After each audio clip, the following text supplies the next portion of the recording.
छोड़ दो मुझे, छोड़ दो, छोड़ दो मुझे, छोड़ दो।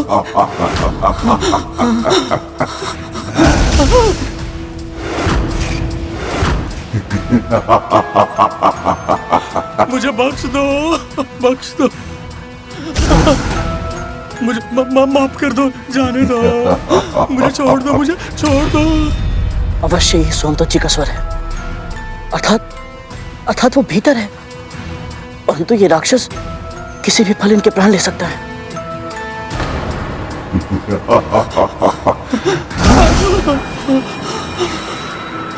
छोड़ दो मुझे, मैं हाथ जोड़ता हूँ, मत खाओ मुझे, छोड़ दो। दुष्ट राक्षस निर्बल को सताकर बड़ा वीर बन रहा है। यदि साहस है तो बाहर आ और मुझे हरा के दिखा।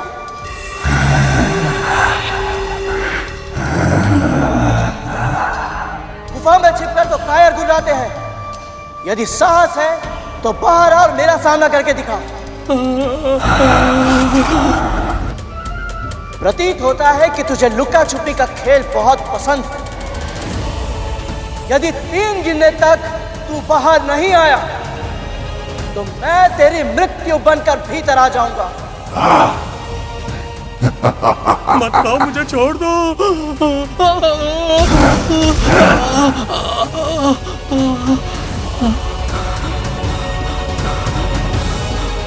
एक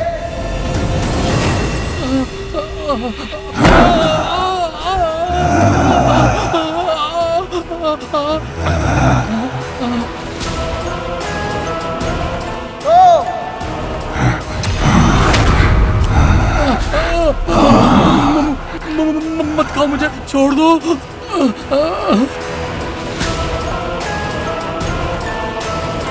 तीन नहीं नहीं मुझे।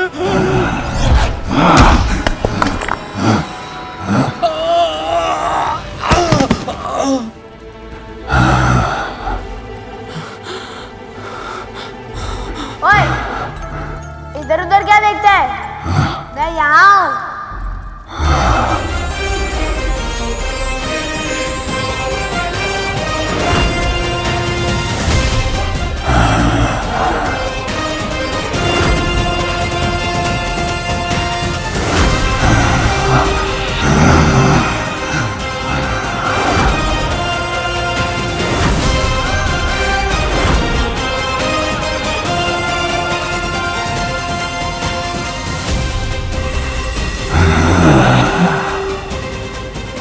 मेरे प्राणों की रक्षा के लिए इस राक्षस से युद्ध करने को तैयार है।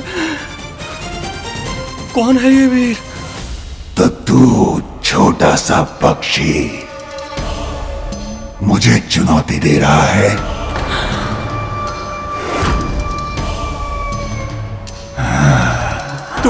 तुम सचमुच बहुत छोटे हो। मेरे लिए अपने प्राणों को दांव पर मत लगाओ। चले जाओ तुम यहाँ से, चले जाओ। अब तो बहुत देर हो चुकी है सोमदत्त जी। अब तो ये खेल आरंभ हो चुका है।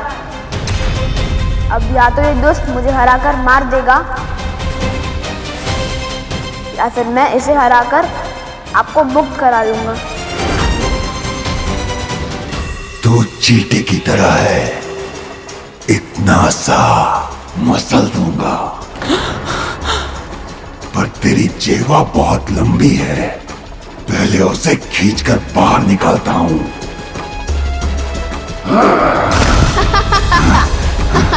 आजा।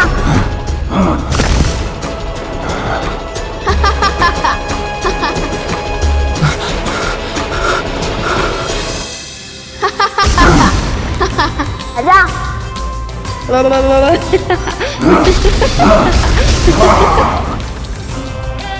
तुम तो सचमुच इस राक्षस को खेल खिला रहे हो। हे ईश्वर, आपका बहुत बहुत धन्यवाद।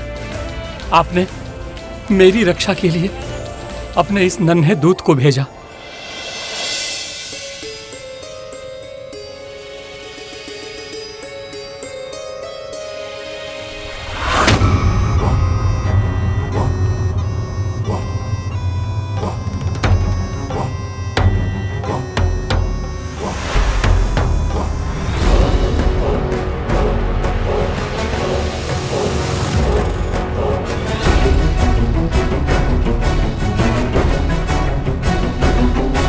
लगता है दीदी ने बहुत ही विशेष और स्वादिष्ट भोजन बनाया है। अच्छा ही हुआ मैंने ये कार्य उसे सौंप दिया।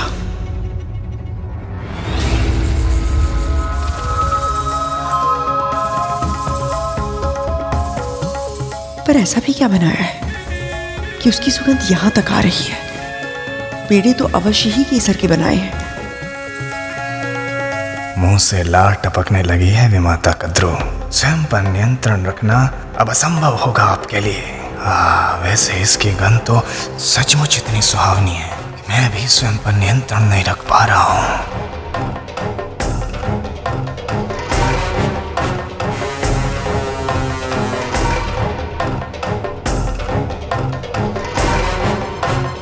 भले ही अभी चख नहीं सकती, पर एक बार जाकर देख तो सकती हूँ ना।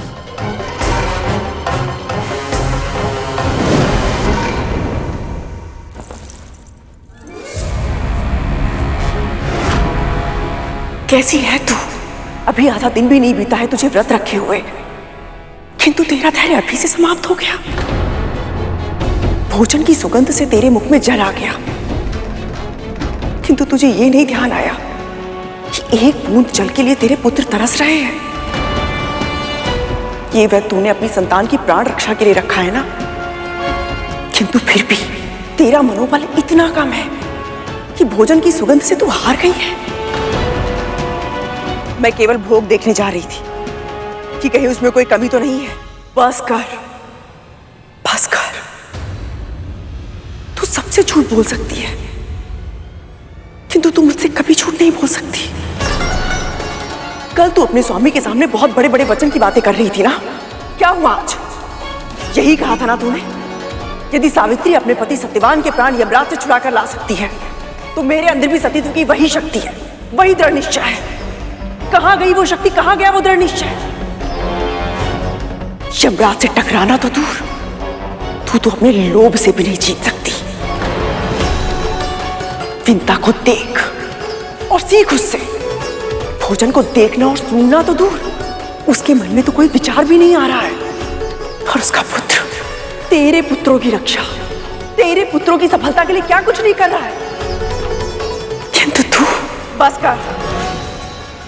ना मुझे विंता की स्तुति सुननी है, ना ही उसके पुत्र की। और मैं अच्छे से जानती हूं कि मैं क्या कर रही हूं, मेरे किस कर्म का क्या परिणाम होगा, ये तू मुझे नहीं बताएगी। आजा आजा आजा आजा।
अब ये खेल ज्यादा देर नहीं चलेगा।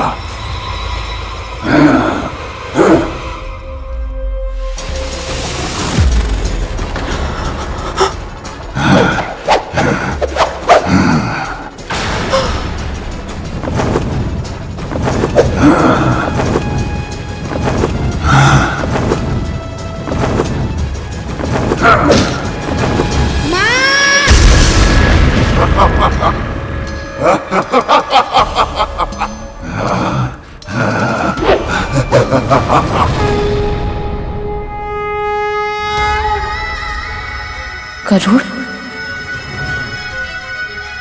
अब तक तो उसे आटा लेकर आ जाना चाहिए था। कहाँ रह गया?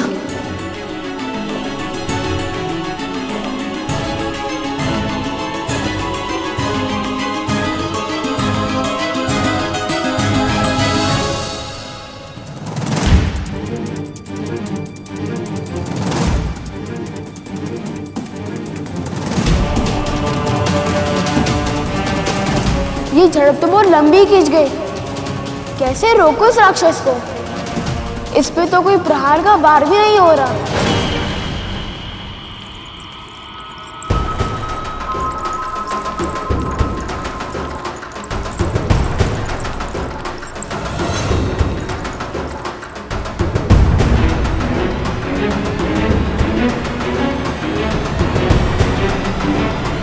व्रत के भोग में तो साधारण व्यंजन बनते हैं, तो फिर रसोई गृह से ये स्वादिष्ट और मसालेदार व्यंजनों की सुगंध क्यों आ रही है?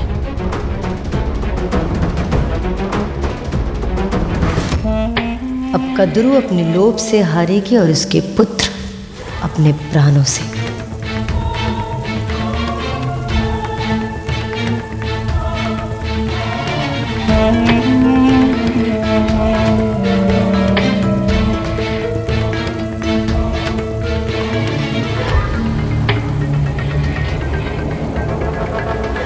ये खाने की सुगंध से अपने मन को लालायित होने से क्यों नहीं रोक पा रही हूं मैं?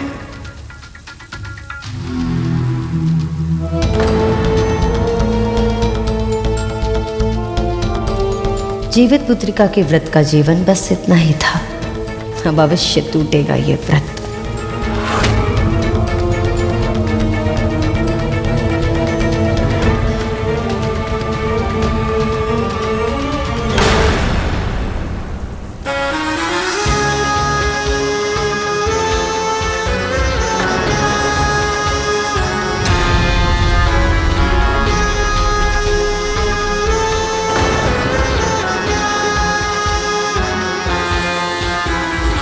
क्या कर रही हो तुम?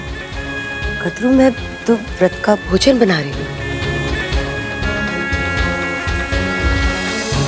व्रत के भोजन में इतने मसाले कब से प्रयोग होने लगे?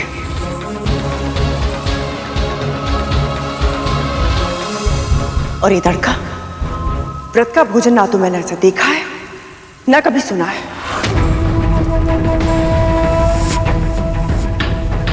कद्रू, मुझे भी पता है कि तुम ये सब नहीं खा सकती हो। ये तो तुम्हारे पुत्रों। मेरे पुत्रों को ढाल बनाकर तलवार मत चलाओ दीदी।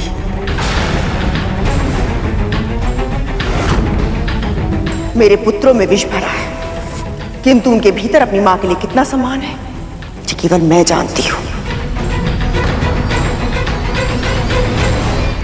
जब तक मैं व्रत रखूंगी, ना तो मेरे पुत्र राजसी भोजन करेंगे और ना ही तामसिक भोजन। और ये भी भली बात ही जानती हो, ये जो भोजन तुम बना रही हो ना, जानबूझकर मुझे ललचाने के लिए बना रही हो।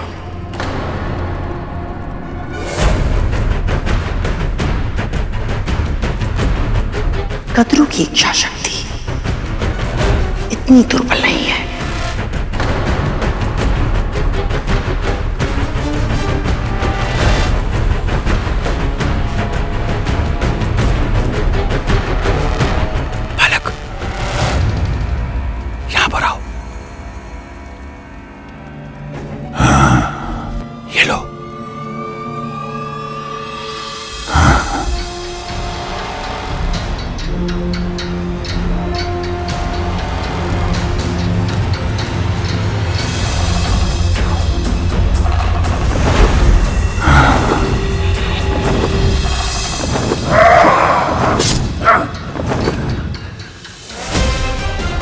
छोटा होकर भी इतनी शक्ति कि मेरा वार रोककर मुझे पीछे धकेल दिया।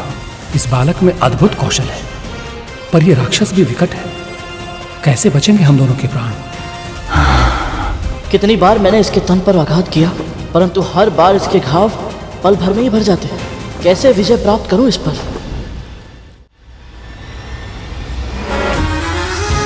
चलो। कद्रू, क्या कर रही हो तुम? मेरी बात तो सुनो। क्या?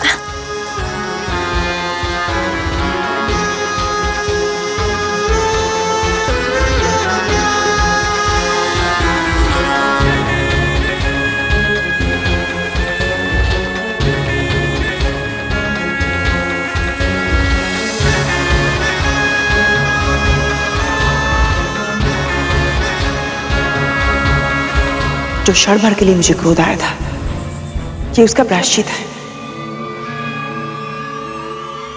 आज मैं तुम्हें अपने हाथों से खिलाऊंगी और तुम्हें खाना भी होगा। तभी मुझे विश्वास होगा कि तुम्हारी भावनाओं को मेरे वचनों ने आहत नहीं किया है और मेरा व्रत टूटा नहीं है। कदरू, लो।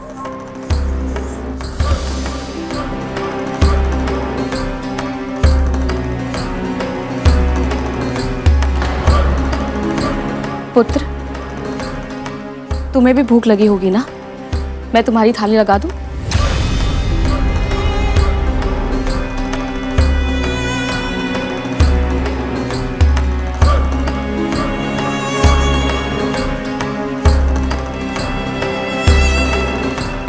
प्रभु विष्णु, आपकी बहुत बहुत कृपा कि आपने कद्रू दीदी की इच्छा शक्ति को दृढ़ बना दिया।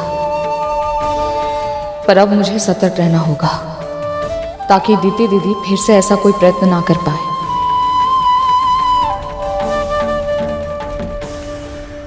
गुफा के बाहर तो बहुत बड़ी बड़ी बातें कर रहा था, अभी क्या हुआ? जीवा कट गई तेरी। अभी तक तो मैं इसके हर वार को काट पाया हूँ, परंतु सत्य तो यही है कि इतने समय तक युद्ध के बाद भी थकान केवल मुझे ही हो रही है। इस राक्षस की ऊर्जा तो घट ही नहीं रही। कायरों की तरह छिप मत, सामने कर मेरा। यदि मुझे इससे जीतना है तो अपनी योजना बदलनी पड़ेगी, पर करूँ क्या मैं? ये बहुत ही विशेष शहद है गरु, इसे खा लो। भूख तो मिटेगी ही, बुद्धि भी चलेगी।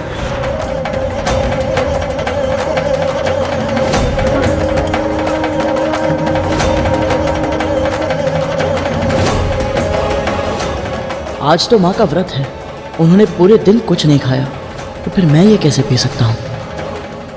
इस राक्षस को गुफा के अंदर नहीं हरा पाओगे बालक।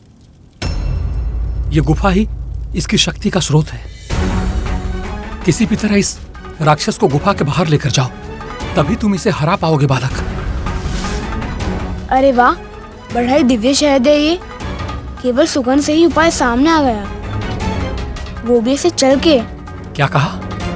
आपका बहुत धन्यवाद सोमदत्त जी।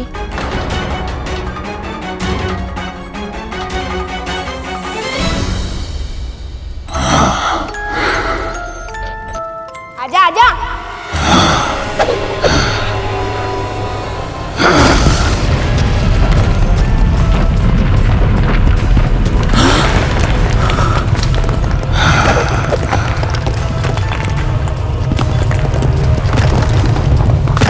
सोमदत्त जी।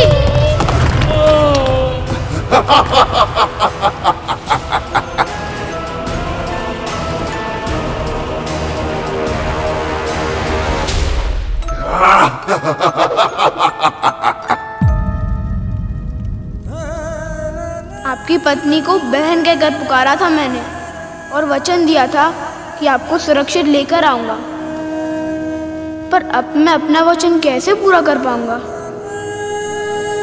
और माँ के लिए आटा भी तो ले जाना है। अब इसकी आज्ञा मैं किससे लूंगा?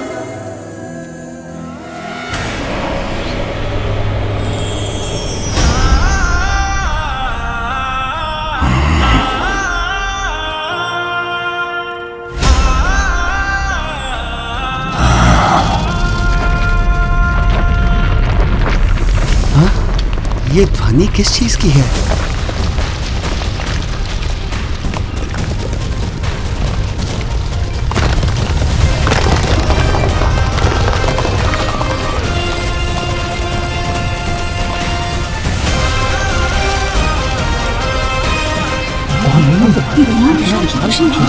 मैंने तो कभी देखा था।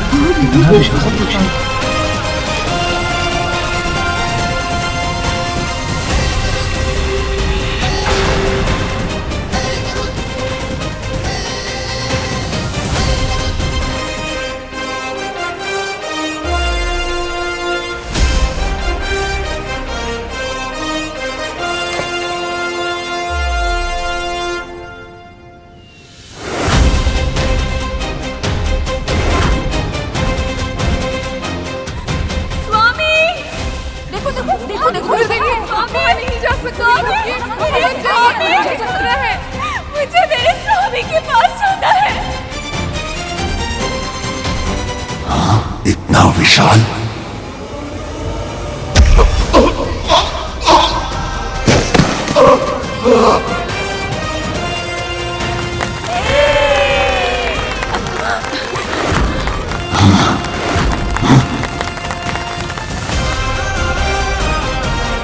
नहीं नहीं नहीं, क्षमा कर दो मुझे।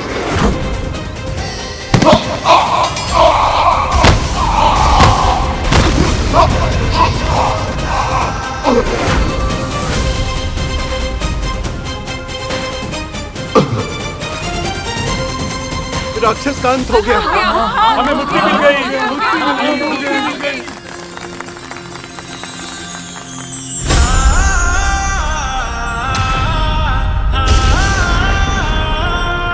भगवान ने हमारी प्रार्थना सुन ली। हाँ, भगवान ने हमारी प्रार्थना सुन ली। भगवान स्वयं दूत बनकर आए हैं, वो देखिए।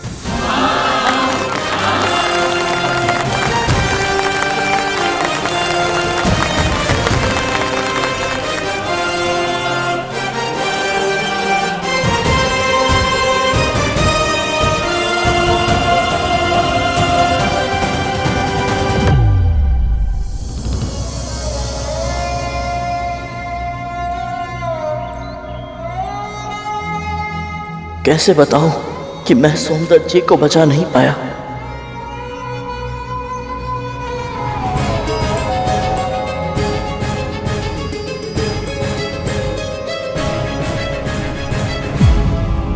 स्वामी,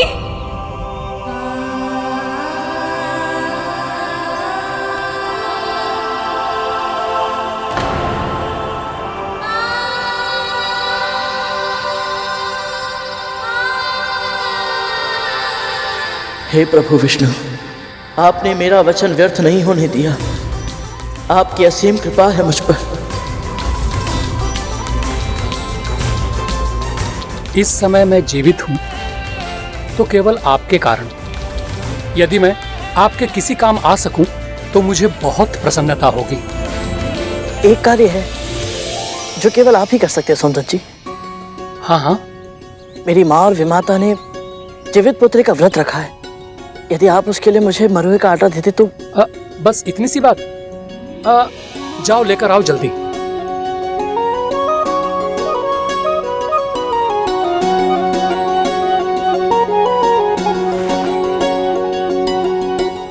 आपका बहुत बहुत धन्यवाद। आज्ञा दीजिए।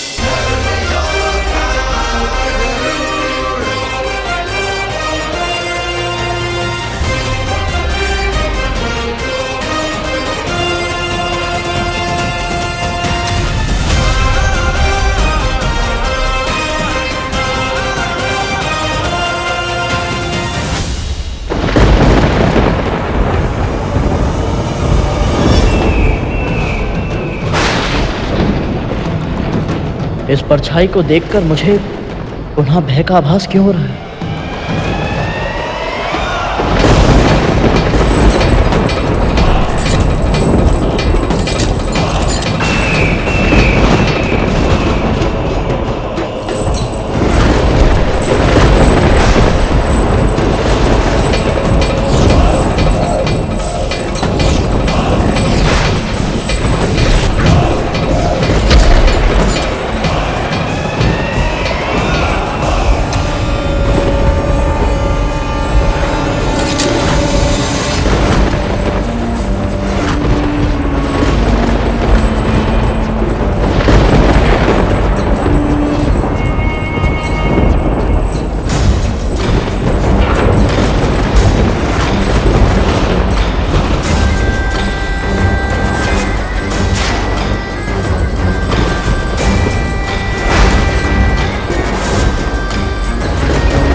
ये तो यमदूत है, तो इनका आभास हो रहा था मुझे।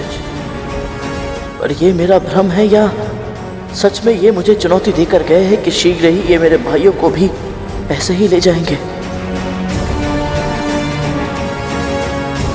प्रभु विष्णु, रक्षा कीजिए, मेरे भाइयों के साथ ऐसा मत होने दीजिए।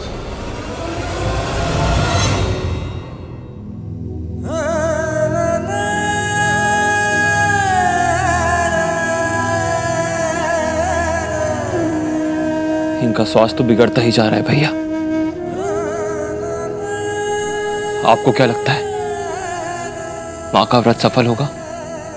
तू कल्पना भी नहीं कर सकता कालिया कि एक बड़े भाई को कितना कष्ट होता है जब उसे अपने छोटे भाई को ये कहना पड़े कि जो तू प्रश्न पूछ रहा है उसके उत्तर नहीं है मेरे पास। यही सत्य है।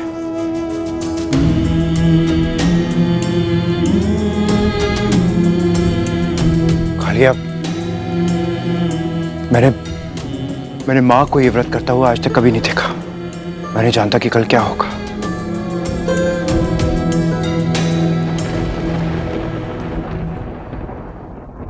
जानते हो भैया, यदि धूमल अभी बोल सकता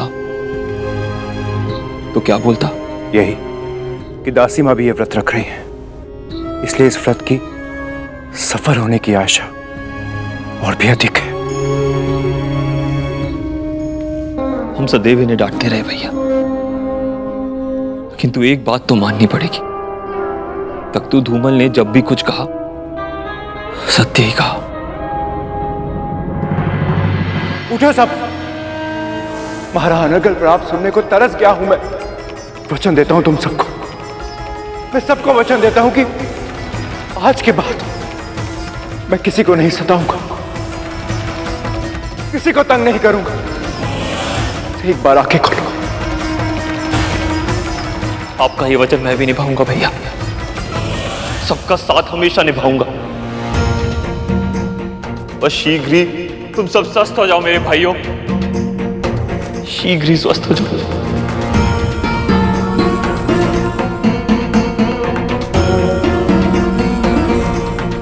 इन दोनों के मन में पीड़ा का ऐसा बवंडर उठ रहा है, तो कद्रू दीदी किस दशा में होंगी?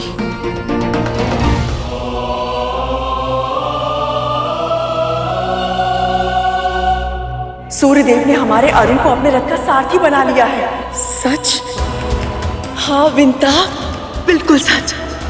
तुम अब प्रतिदिन अपने पुत्र की लालिमा का अनुभव कर पाओगी और वो भी तुमको देख सकेगा। मैं ये भूल गई थी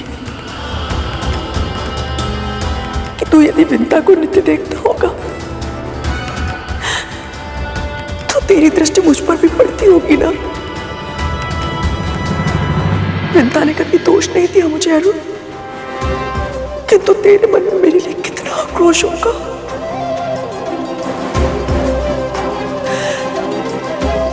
आज अपने पुत्रों की पीड़ा का अनुभव हुआ तो ना जाने क्यों मुझे तेरा स्मरण आया।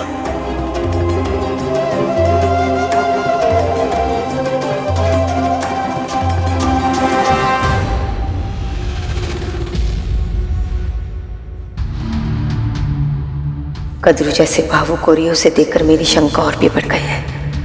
यदि इसका और विंता का व्रत सफल हो गया तो कहीं ऐसा ना हो कि ये दोनों फिर से एक हो जाए, क्योंकि ऐसा हुआ तो इसका परिणाम बहुत घातक होगा। नहीं, मैं ऐसा होने नहीं दे सकती। कुछ तो करना होगा।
धुआं कहां से आ रहा है?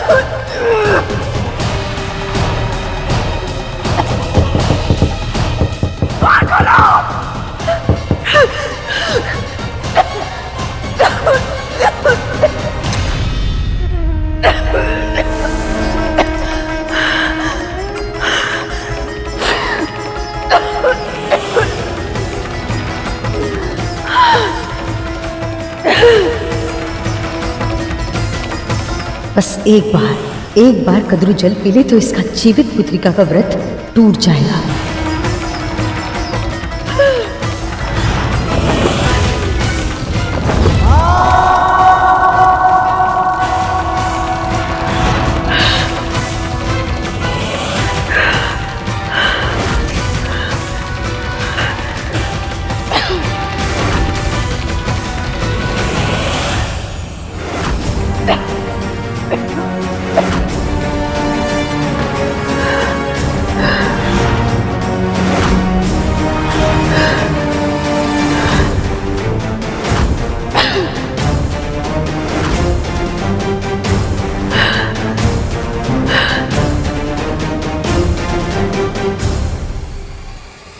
अब टूटेगा कद्रू का ये व्रत।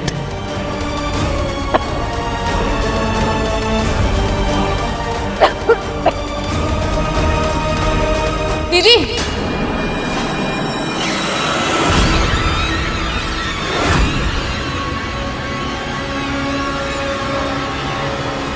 ये क्या कर रही हैं आप? दीदी,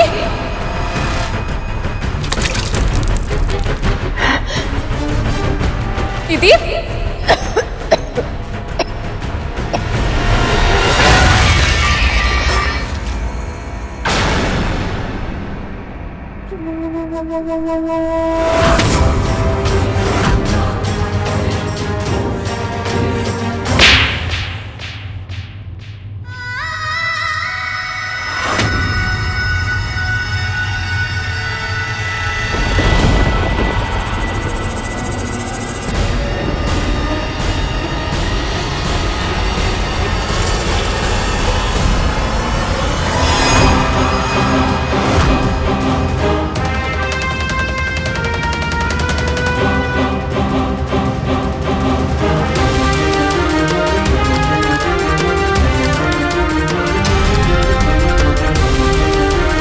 मुझे क्षमा कर दीजिए दीदी।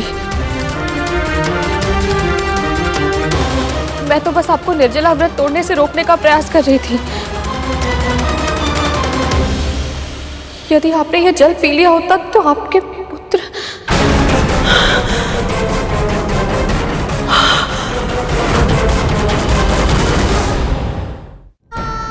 निर्जला व्रत, जीवित पुत्र का व्रत, मेरे पुत्र। आपके पुत्र ठीक हैं। आपका व्रत नहीं टूटा है दीदी। पर आप पर हाथ उठाकर आपको जो कष्ट मैंने पहुंचाया है उसके लिए मुझे क्षमा कर दीजिएगा।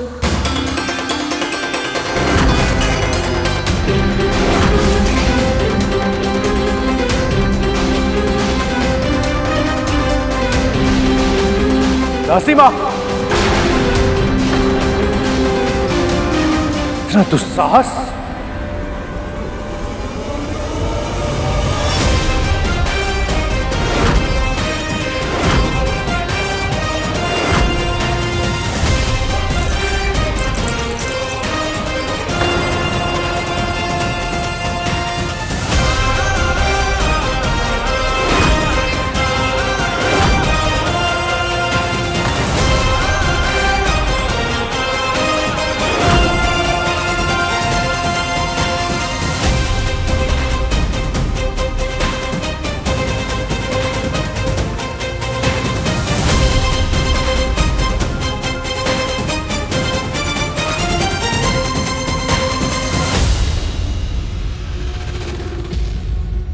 क्या लगता है तुझे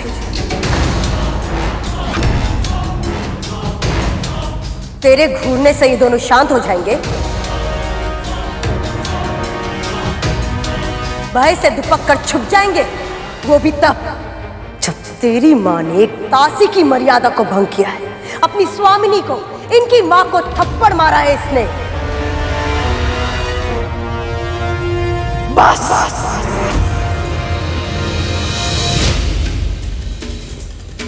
सब शांत। कद्रू, इस दासी ने तुझे थप्पड़ मारा तो मुझे शांत होने के लिए कह रही है? क्षमा कर रही हूं इसे।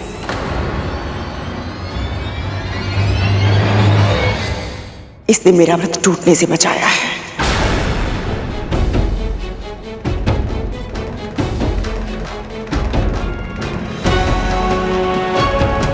अचानक ही मुझे भीषण प्यास लग गई। सत्य कहूं तो मैंने संयम खो दिया था।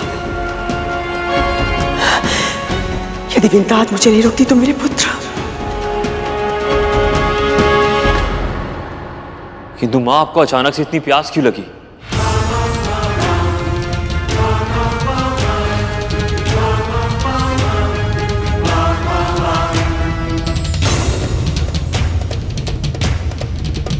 इतना शीघ्र कहां चला गया? क्या माँ? धुआं। इस कक्ष में अचानक से इतना धुआं भर गया था कि मेरा सांस लेना भी असंभव हो गया था।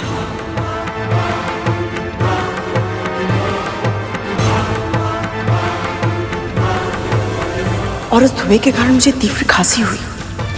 खांस खांस के मेरा गला सूख गया और एक पल के लिए ऐसा लगा कि मेरे प्राण निकल जाएंगे।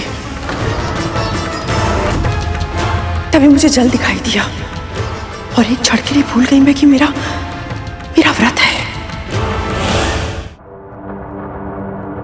पर कक्ष में इतना धुआं हुआ कैसे मां?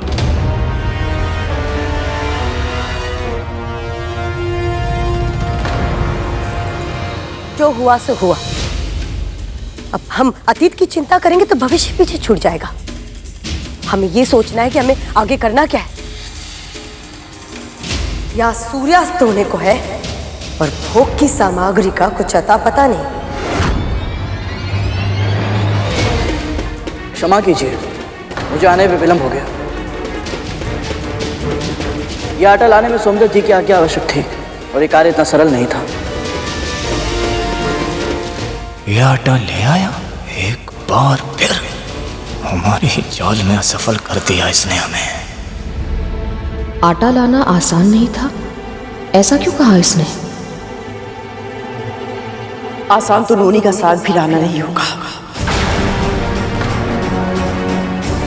किंतु लाना पड़ेगा अंधकार होने से पहले। मैं लाऊंगा महारानी। बस बताइए मुझे कहाँ मिलेगा नोनी का साग?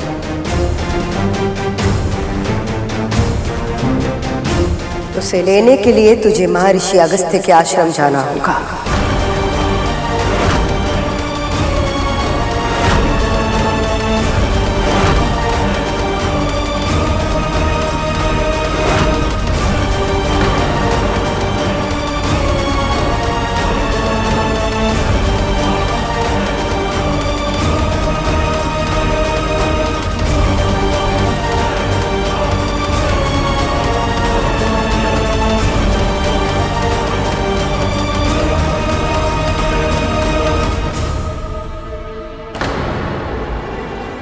क्या बात है दीदी माँ? ये नाम सुनते ही एक माँ शंका से कांप गई और एक माँ के हाथ श्रद्धा से जुड़ गए।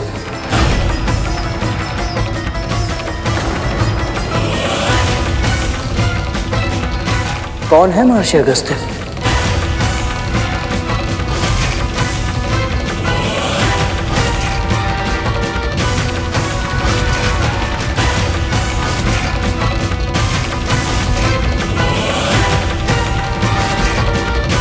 गरुड़ को ज्ञात नहीं कि ऋषि अगस्त्य कितने तेजस्वी ऋषि हैं।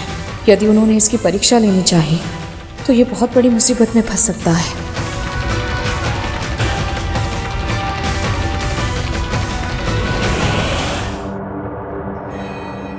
विंता, मैंने तो सुना था कि तूने अपने पुत्र को ज्ञान ध्यान की सारी बातें बताई हैं, फिर भी इसे अगस्त्य महर्षि के बारे में नहीं पता, जिसके सामने पर्वत भी झुक जाते हैं। पर्वत भी झुक जाते हैं? तब तो ये महर्षि सचमुच अद्भुत है। इनके बारे में बताइए ना दीदी माँ। सप्त महान ऋषियों में से एक है महर्षि अगस्त्य।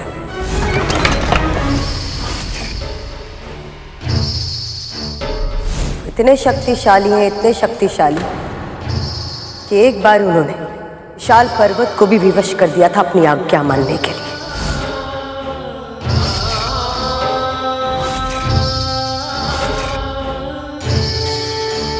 हम सब मानते हैं कि हिमालय सृष्टि का सबसे ऊंचा पर्वत है। उसका स्वभाव ही है प्रतिदिन थोड़ा थोड़ा बढ़ना। एक दिन विंध्याचल पर्वत को हिमालय से इतनी ईर्ष्या हो गई कि उसने हिमालय से भी ऊंचा होने का हठ ठान लिया और तीव्र गति से बढ़ने लगा। शीघ्र ही विंध्याचल इतना शक्तिशाली और इतना ऊंचा हो गया कि उसने संसार का भ्रमण करते ही सूर्य को रोक दिया और पृथ्वी के आधे भाग पर सदैव प्रकाश रहने लगा और शेष आधा भाग सदा सदा के लिए अंधकार में डूब गया। ऐसी स्थिति में जीवन का विनाश होने लगा। पेड़ पौधे सभी प्रकार के प्राणियों का अंत होने लगा। ऐसे में देवताओं को भीषण चिंता होने लगी और वो उपाय की खोज में ब्रह्मदेव के पास जा पहुंचे।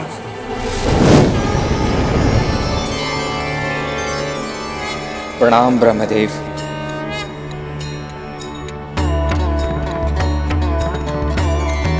मैं तो केवल सृष्टि का सृजन करता हूं। विंध्याचल को बढ़ने से रोकना मेरे सामर्थ्य में नहीं है।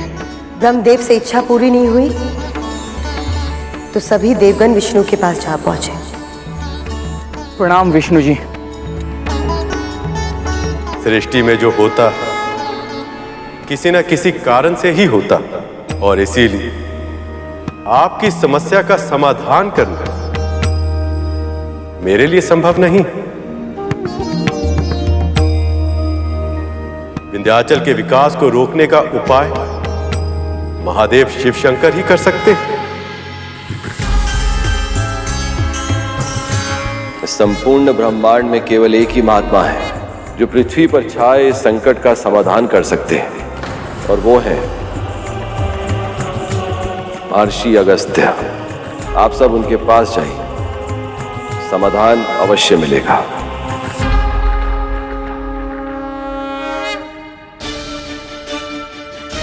प्रणाम अगस्त्य ऋषि। विंध्याचल से भी बड़ा उसका अहंकार है। एक बार वो अहंकार समाप्त हो जाए तो आपकी समस्या अपने आप समाप्त हो जाएगी। पर उसका यह अहंकार समाप्त कैसे होगा?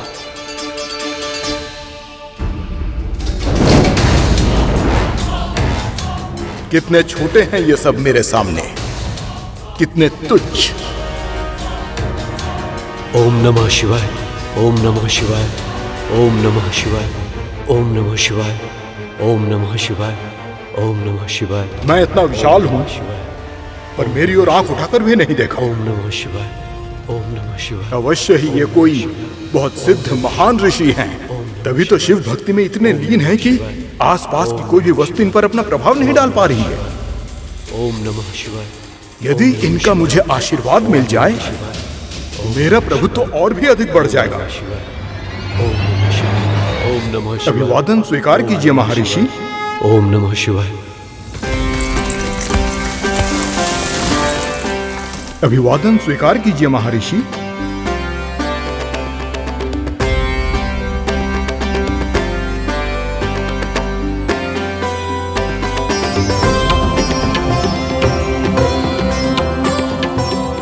कितना मनोहर है ये सब, ये धरती, ये आकाश।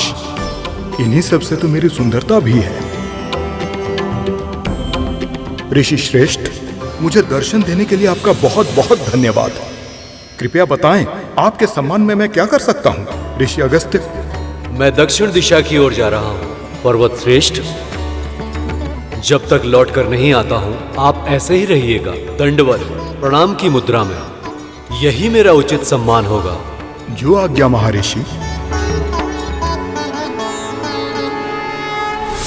महर्षि अगस्त्य ने उस दिन के बाद फिर कभी विंध्याचल पार नहीं किया।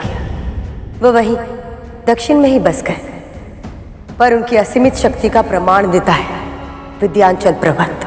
आज भी उनकी लौटने की प्रतीक्षा में वैसे ही है, दंडवत मुद्रा में भूमि पर लेटा हुआ। पर आज वो अभिमान से रहित है और सृष्टि के विकास में अपना योगदान दे रहा है। यह तो सचमुच बहुत महान ऋषि है। इनके दर्शन करना तो सौभाग्य की बात होगी। इतना अधीर मत हो गरुड़। अभी तक उनके व्यक्तित्व के एक ही पक्ष के बारे में जाना है तुमने, पर महर्षि अगस्त्य के व्यक्तित्व में बहुत कुछ ऐसा है जो सतह से नहीं दिखाई देता। उनके बारे में जानने के लिए गहराई में उतरना होगा। तेरे पिता महर्षि कश्यप बहुत शांत है, उन्हें देखते ही शीतलता का अनुभव होता है, किंतु वहीं दुर्वासा ऋषि, जिन्हें देखते ही क्रोध की अग्नि का अनुभव होता है, किंतु महर्षि अगस्त्य इन दोनों से भी विकट है। उनका व्यवहार अप्रत्याशित होता है। वो कब क्या करेंगे, किस पर प्रसन्न होंगे, किस पर क्रोधित होंगे और किसको अपना वरदान देंगे और किसको अपना श्राप, इसका अनुमान लगाना असंभव है। पिताजी और दुर्वासा ऋषि के सामने तो सावधान रहा जा सकता है, पर जिनकी प्रतिक्रिया का कोई अनुमान न लगा पाए, उनके सामने कोई कैसे व्यवहार करे? यही भूल उन दोनों ने भी की थी। आतापी वातापी के साथ क्या हुआ था, स्मरण है ना दीदी? ये कथा तो हमने भी नहीं सुनी माँ, बताइए ना, कौन थे आतापी वतापी? आतापी वतापी दो राक्षस थे। दोनों ने संसार में अपना आतंक मचाया हुआ था। एक दिन एक व्यापारी अपने घर लौट रहा था। उसे देख आतापी वितापी ने अपना रूप बदला और मायावी शक्ति से उस व्यापारी के साथ छल किया। फिर आतापी ने बोला, लगता है आप बहुत दूर से आ रहे हैं। मैं इस बकरे को खाने ही जा रहा था, वो तो शिव की कृपा से आपके साथ भेंट हो गई। आपको खाना खाने बिना नहीं जाने दूंगा मैं यहां से। मेरी कुटिया निकट ही है, आप आइए मेरे साथ।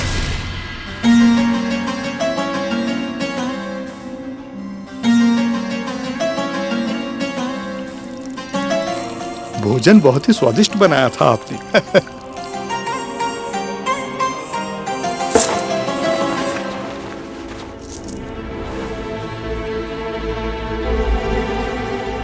ये आपके लिए छोटी सी भेंट।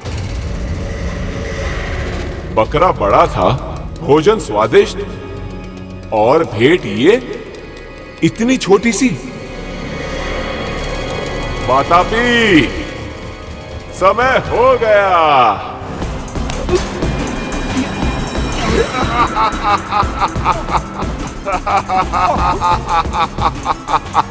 वातापी,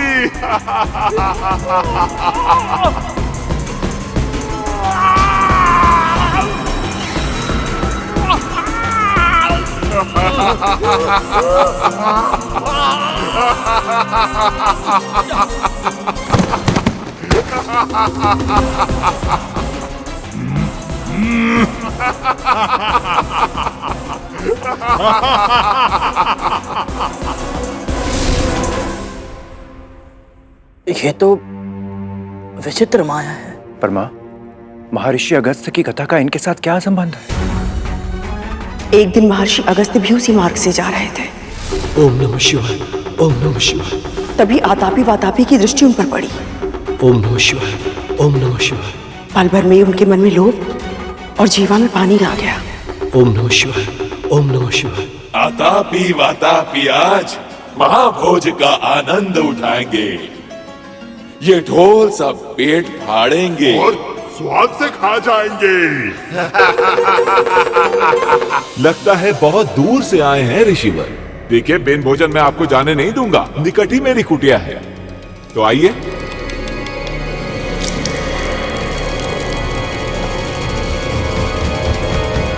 जीर्णाम जीर्णाम वातापी जीर्णाम।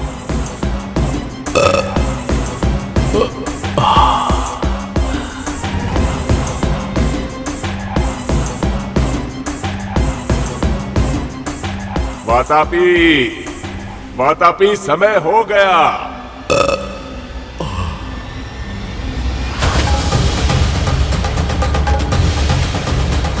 वातापी, समय हो गया। वातापी, बाहर निकल। क्या किया है तूने मेरे भाई के साथ ऋषि? बता, तूने क्या किया है? कहाँ है मेरा भाई? तुम्हारा भाई?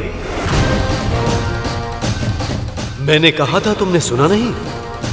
जीर्णाम जीर्णाम वातापी जीर्णाम।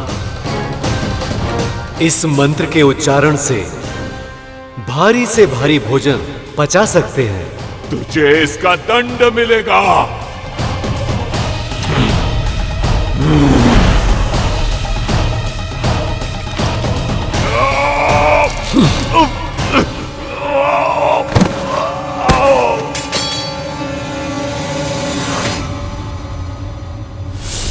यदि अगस्त ऋषि इतने ही अप्रत्याशित हैं कि कब क्या करते हैं कहा नहीं जा सकता, तो क्या वो गरुड़ से प्रसन्न होकर इसे अपनी इच्छा से नोनी का साग देंगे?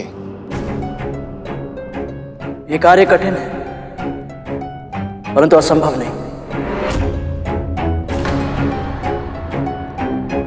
महारानी, नोनी का साग मैं ले आऊंगा, वो भी समय से पहले।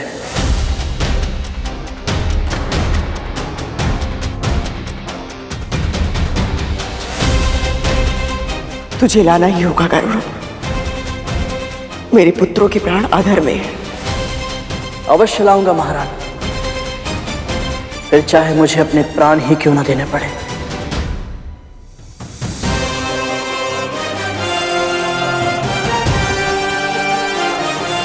आज्ञा दीजिए।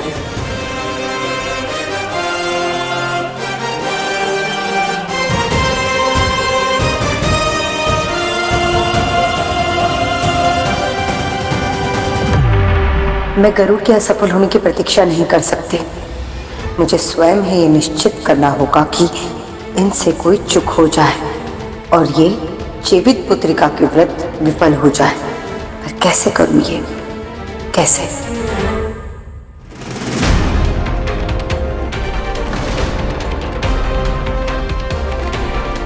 सूर्यदेव अस्त होने ही वाले हैं। मुझे शीघ्रता करनी होगी।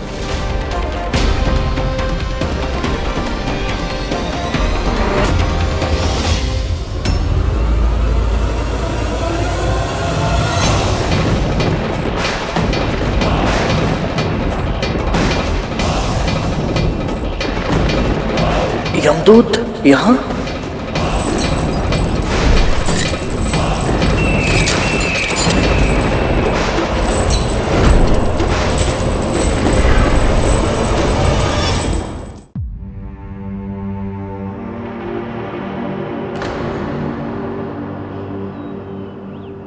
क्या देख रहा है गरुड़?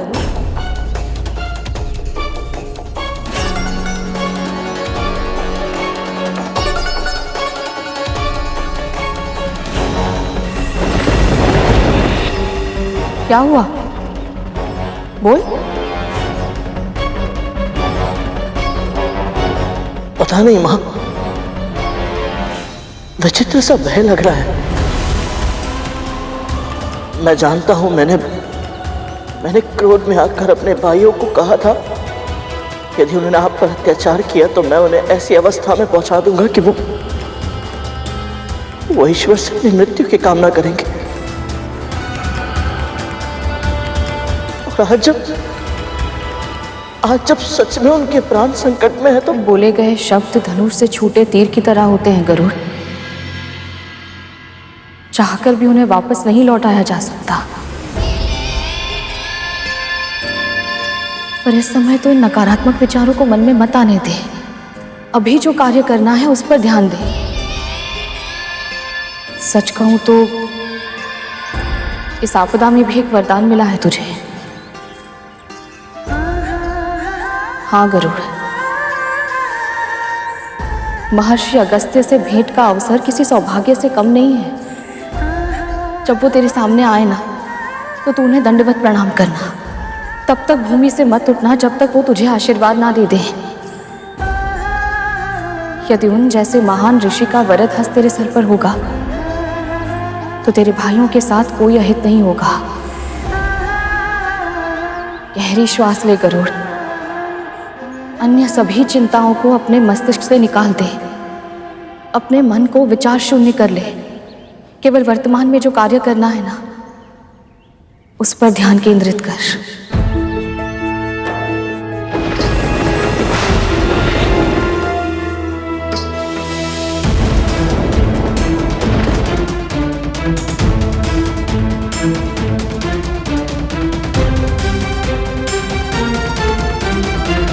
आज्ञा दीजिए मां।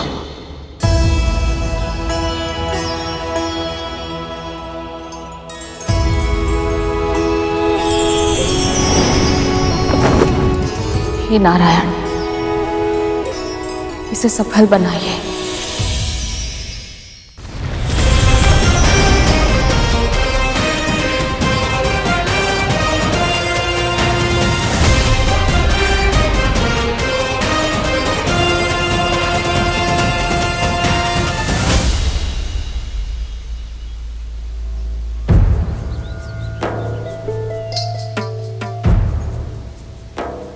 मेरी समझ के अनुसार आश्रम होना तो यही चाहिए, पर यहाँ तो कुछ भी नहीं है। ना आश्रम दिख रहा है और ना ही महर्षि और उनके शिष्य। कहीं मैं किसी और स्थान पर तो नहीं आ गया? ओम नमो नारायणाय नमः। ओम नमो नारायणाय नमः। पूर्ण विश्वास के साथ से तो ही कह सकता, परंतु मुझे यहाँ के वातावरण में एक विशेष प्रकार की ऊर्जा का अनुभव हो रहा है।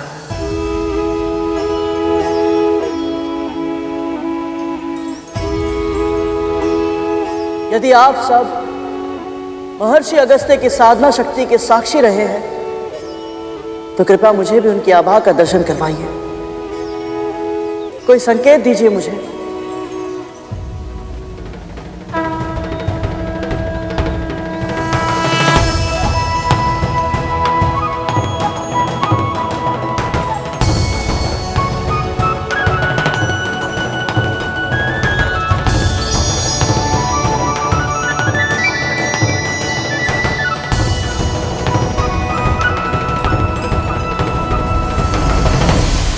इसका अर्थ यह है कि मैं सही स्थान पर हूं।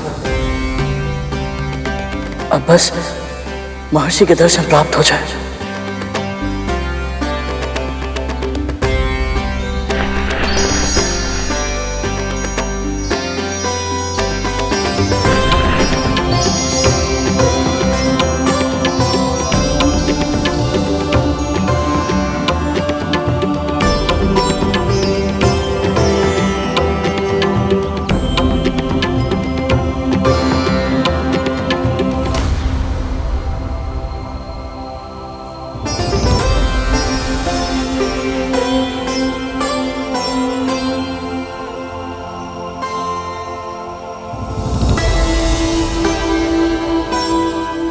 ओम नमः शिवाय, ओम नमः शिवाय, ओम नमः शिवाय, ओम नमः शिवाय, ओम नमः शिवाय, ओम नमः शिवाय, ओम नमः शिवाय, ओम नमः शिवाय, ओम नमः शिवाय, ओम नमः शिवाय, ओम नमः शिवाय, ओम नमः शिवाय, ओम नमः शिवाय, ओम नमः शिवाय, ओम नमः शिवाय।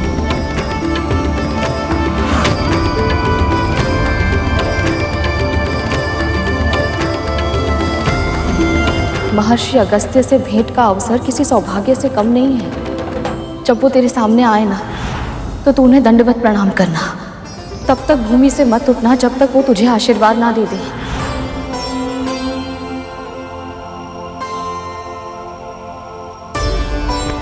प्रणाम महर्षि। उठो बालक। क्षमा कीजिए, परंतु जब तक आप अपना हाथ मेरे शीश पर आशीर्वाद के रूप में नहीं रख देते, मैं नहीं उठूंगा।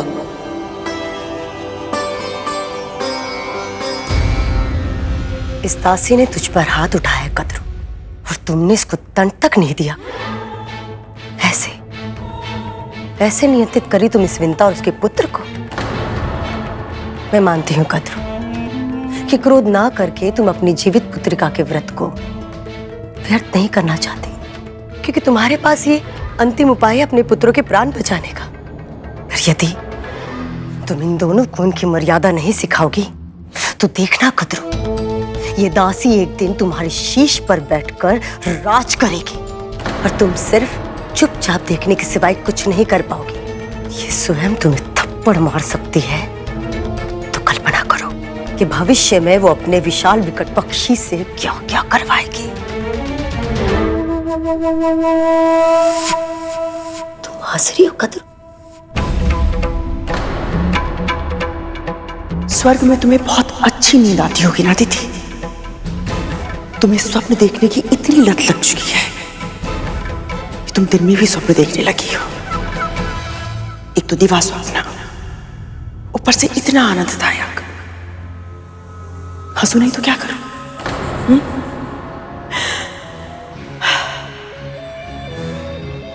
मैं तो कल्पना भी नहीं कर सकती कि ये तब्बू विंता, जिसका हर दूसरा शब्द क्षमा कर दीजिए से प्रारंभ होता है, वो कभी मेरे सामने शीश उठाकर राज भी कर पाएगी।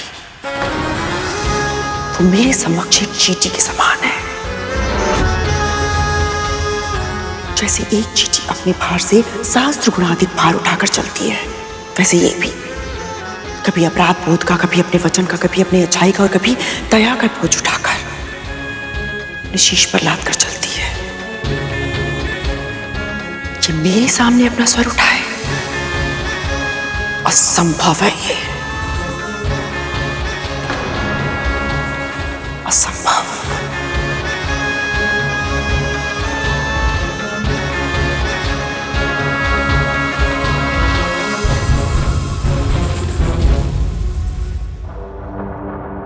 सही कहा तुमने कतरो। ये विंता एक चींटी जैसी ही है, पर किसी चींटी को सताना, उसे मारना, ये बहुत बड़ा महापाप होता है, जिसका तुम्हें आभास भी नहीं है कतरो। कद्रू, बहुत बहुत धन्यवाद ऐसा उपाय देने के लिए। अब देखना कद्रू, ये छोटी सी चींटी ही तुम्हारे इतने बड़े व्रत को कैसे भंग करती है। बड़े ही हठी बालक हो तुम। आपसे हट करने की धृष्टता तो मैं स्वप्न में भी नहीं कर सकता। ये तो मेरी माँ की आज्ञा है गुरुदेव। उनकी आज्ञा का उल्लंघन मैं कभी नहीं कर सकता। गुरुर ब्रह्मा गुरुर विष्णु गुरुर देवो महेश्वर गुरु साक्षात पर ब्रह्म तस्मै श्री गुरुवे नमः। जिन गुरु के आगे त्रिदेव भी सम्मान से शीश झुकाते हैं, तुम उन्हीं गुरु की आज्ञा से अधिक अपनी माँ की आज्ञा को महत्व दे रहे हो।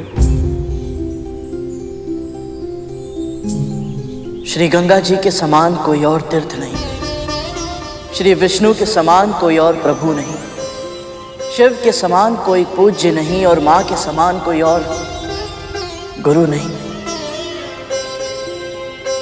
आप मेरे समान यह है गुरुदेव, परंतु संसार में मां का स्थान कोई और कैसे ले सकता है भला? आप ही बताइए। तुम्हारी मां ने तुम्हें उत्तम शिक्षा दी है गरुड़।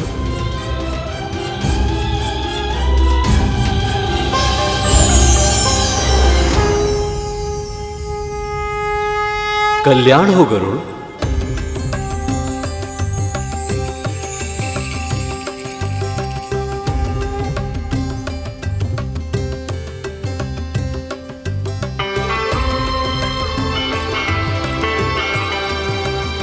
महर्षि, आप मुझे पहचानते हैं?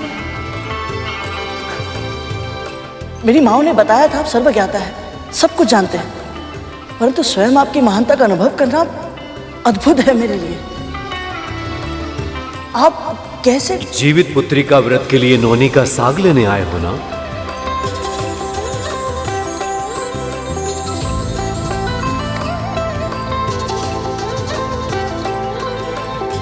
ये रहा, ले लो।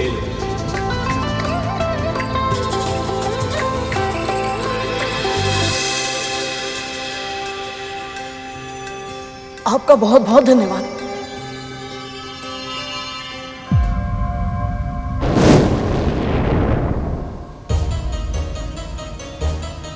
महर्षि,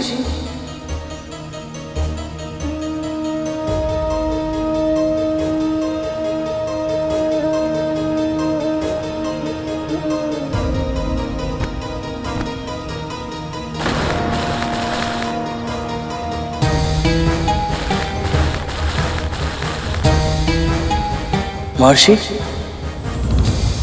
सही टोकरी पहचान लो और नौनी का साग लेकर जाओ।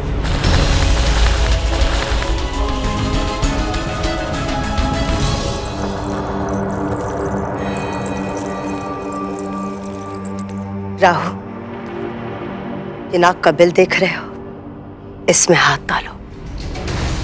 माँ, अब मैंने क्या किया? मुझे किस दोष का दंड दे रही हैं आप? दोष, दंड? क्या कह रहे हो तुम? माँ, ये दंड ही तो है।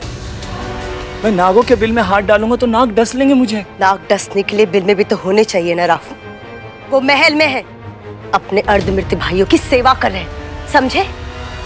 ओह हाँ, पर फिर ये सब क्यों?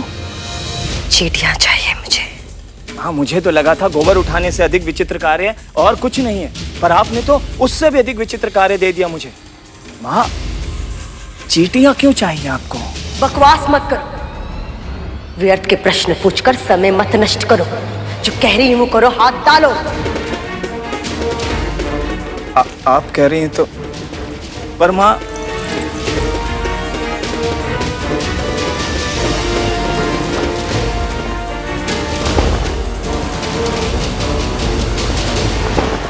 छी, माँ, चींटियां कैसे चल रही है मेरे तन पर? माँ, ये चींटियां तो काट रही हैं। यही तो इनकी सुंदरता है, किसी भी सतह पर चलने लगती है, बिना किसी स्वर के और बिना किसी का ध्यान आकर्षित किए।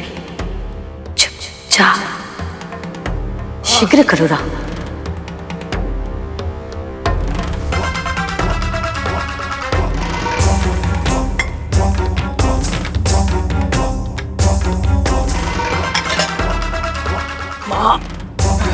पकड़ो, अब चलो।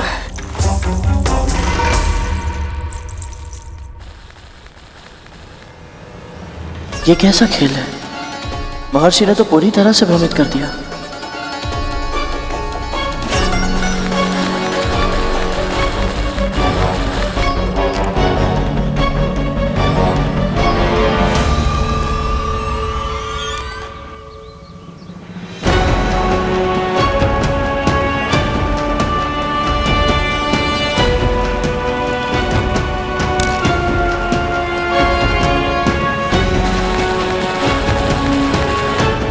ये अंतिम अवसर है गुरु।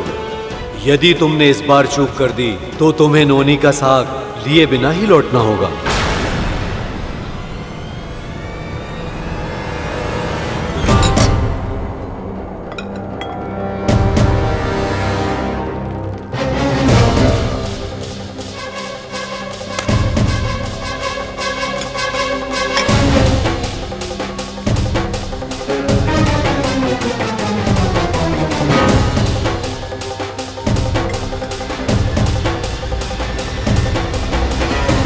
माता कद्रू के कक्ष में एक गुड़ का टुकड़ा क्यों फेंका है माँ ने?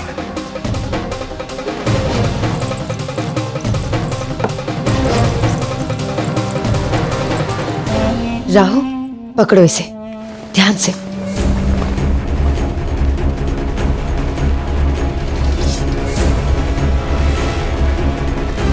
अच्छा, अब समझा।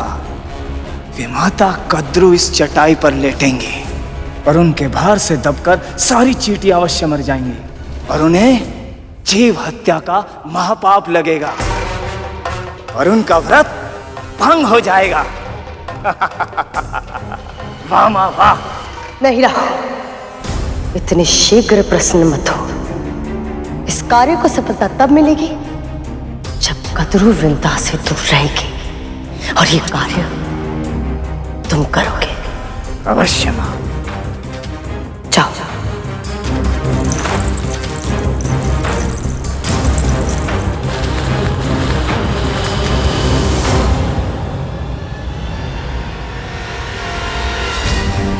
सूर्यदेव भी अब किसी भी क्षण अस्त हो जाएंगे। क्या करूं मैं? गहरी श्वास ले गरुड़, अन्य सभी चिंताओं को अपने मस्तिष्क से निकाल दे। केवल वर्तमान में जो कार्य करना है ना, उस पर ध्यान केंद्रित कर।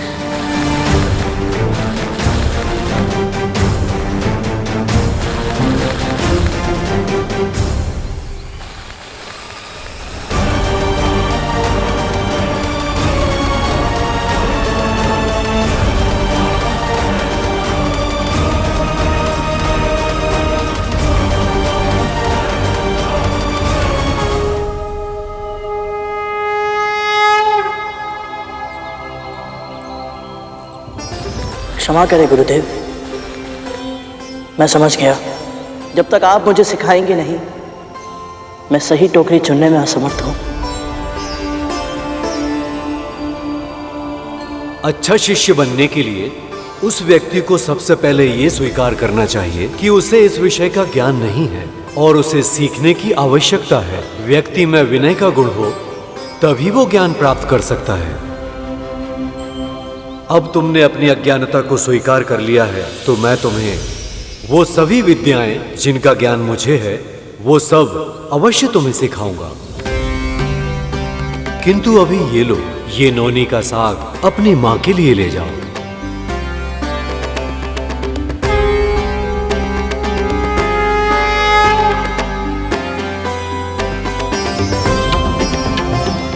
आपका बहुत बहुत धन्यवाद महर्षि।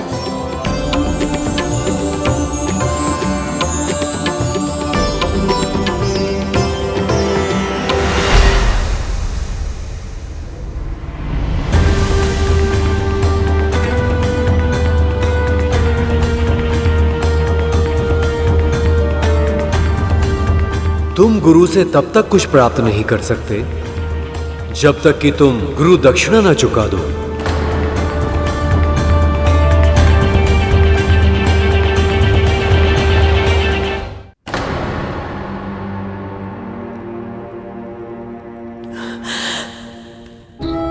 मैं जानती हूं आज तुम सब बहुत कष्ट में हो। जीवन के लिए इतना संघर्ष करना होगा, कभी सोचा भी नहीं होगा तुम सबने।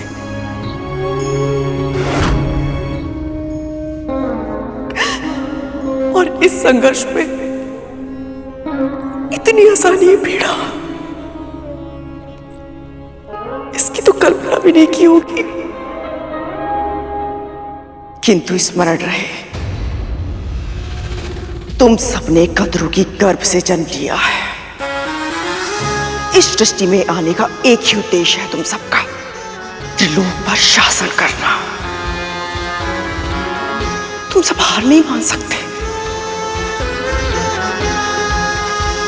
नहीं, अपने आंतरिक बल को संचित करो मेरे पुत्रों, संचित करो। शीघ्र ही मेरा व्रत पूरा हो जाएगा, तुम सब फिर से जी उठोगे। बस तब तक के लिए। कद्रू, ये सब तुम्हें सुन नहीं सकते। पर क्यों दीदी, जब डिम्बे थे तब तो सुन लेते थे ना। फिर अब मेरा स्वर इन तक क्यों नहीं पहुंचेगा? हाँ, मैं जानती हूं अभी ये केवल मुझे उत्तर नहीं दे रहे, किंतु मुझे पूरा विश्वास है ये सब मुझे सुन पा रहे होंगे। कद्रू, तुम्हारे मन में जो बवंडर उमड़ रहा है उसका अनुमान है मुझे, पर यदि तुम पीड़ा में इस तरह डूब जाओगी तो तुम्हारे पुत्र को स्थिति से बाहर निकलने के लिए जो उपाय है, तुम्हारा व्रत कैसे कर पाओगी? पूरे दिन से तुम कितना थक गई हो, तुम्हें आभास भी है नहीं ना? और कल तुम्हें ब्राह्मणों का भोज का आयोजन भी तो करना है। अब चलो कद्रू, विश्राम करो। मां, मैं जानता हूं आपका मन विचलित है, पर मां, तन को नींद की आवश्यकता होती है। अभी आपका व्रत समाप्त नहीं हुआ, कल आपको ऊर्जा की अधिक आवश्यकता पड़ेगी। जी मां, अपने लिए ना सही, हमारे लिए, हमारे भाइयों के लिए स्वयं के ऊपर इतना अत्याचार मत कीजिए मां। चलिए तनिक विश्राम कर लीजिए। चलिए मां।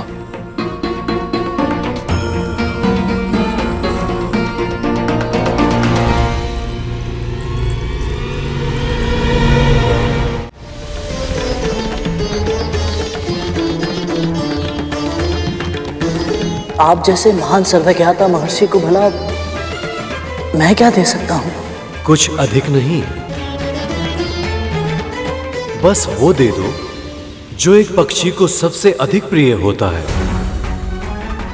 एक पक्षी को सबसे अधिक प्रिय तो उसके पंख होते हैं।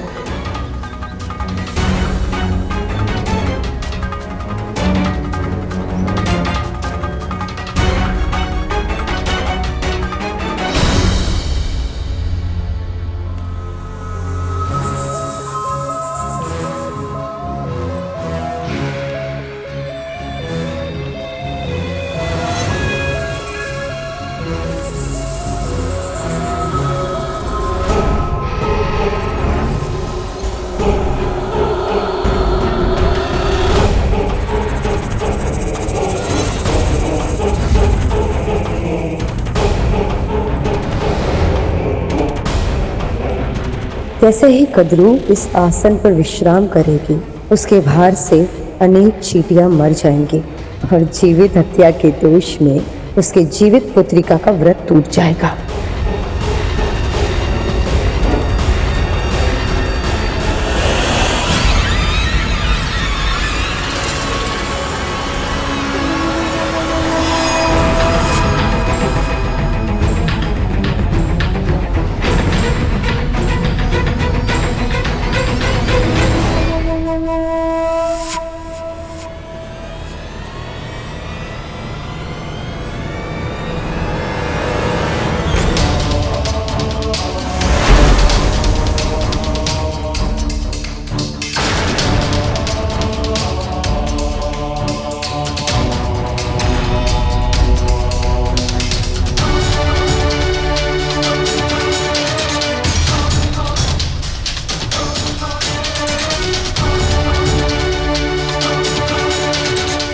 क्षमा करें महर्षि, परंतु आपकी इस आज्ञा का पालन करने में मैं असमर्थ हूं।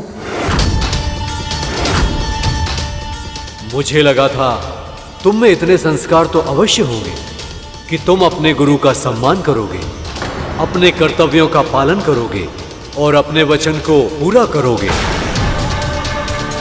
पर तुमने मुझे निराश किया है गरुड़। नहीं नहीं गुरुदेव, मुझे क्षमा कीजिए। मेरे कहने का ये अर्थ नहीं था कि मैं आपको गुरु दक्षिणा नहीं देना चाहता। मेरा तात्पर्य तो बस ये है कि मैं चाहकर भी आपको दक्षिणा नहीं दे पाऊंगा। मेरे ये पंख बहुत शक्तिशाली है गुरुदेव। कोई भी साधारण तलवार इन्हें काट नहीं सकती। ये कोई साधारण तलवार नहीं है गरुड़। जहां इच्छा होती है वहां साधन अपने आप उत्पन्न हो जाते हैं गरुड़। इस संसार में ऐसी कोई वस्तु नहीं जिसके सामने इस तलवार की धार हार जाए।